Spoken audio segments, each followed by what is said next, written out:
Hello बच्चों, और question is here which of the following statement is incorrect. कौन सा स्टेटमेंट इनकरेक्ट है, एक एक करके हम बात करते हैं।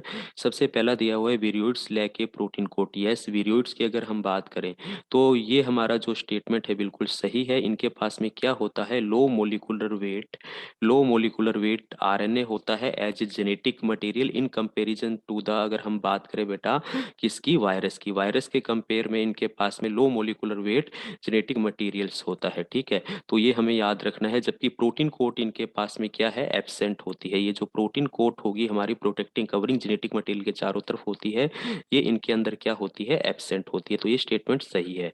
वहीं हम बात करें वायरस आर ओब्लिगेट पैरासाइट, तो ये भी स्टेटमेंट सही है। देखो, जो भी वायरस होते हैं ये अगर अलोन है तो नॉन लिविंग है। अब ये कब अपनी मेटाबॉलिक मशीनरी एक्टिव करते हैं, जब ये कॉन्टेक्ट में आते हैं किसके बेटा, होस्ट सेल के। कॉन्टेक्ट विद होस्ट सेल जब ये होंगे तो ये हमारे पास में क्या होंगे, लिविंग होंगे। यानी कि ये ऑलवेज कैसे होते हैं, ओब्लिगेट पैरासाइट है। ओब्लिगेट का मतलब स्ट्रिक्ट पैरासाइट है।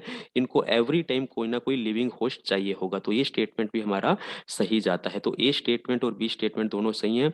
वहीं हम बात करें infective constituents in virus is the protein code, तो ये स्टेटमेंट हमारा गलत हो गया। प्रोटीन कोड कभी भी हमारा इन्फेक्टेड कॉन्स्टिट्यूएंट्स नहीं होता। वायरस के अंदर या तो आरएनए होगा या डीएनए होगा, दोनों नहीं होते, दोनों में से एक होगा। या तो आरएनए होगा या डीएनए होता है हमारे पास में। इन्फेक्टिव कॉन्स्टिट्यूएंट्स कभी भी प्रोटीन नहीं होता है। तो ये स्टेटमेंट हमारा गलत हो रहा है। ठीक है, वही हम प्रायोन्स की बात करें, इसके अंदर एबनॉर्मली फोल्डेड प्रोटीन्स मिलते हैं। यस, और यही हमारे पास में क्या होते हैं बेटा, जेनेटिक मटेरियल। तो क्या प्रोटीन हमें जेनेटिक मटेरियल्स की फॉर्म के अंदर मिल सकता है? यस, मिलता है। किनके पास में मिलता है, प्रायोन्स के पास में मिलता है। तो ये भी हमारा ऑप्शन सही है। तो हमारा जो इनकरेक्ट स्टेटमेंट जा रहा है वो क्या है, ऑप्शन सी है। Okay, thank you.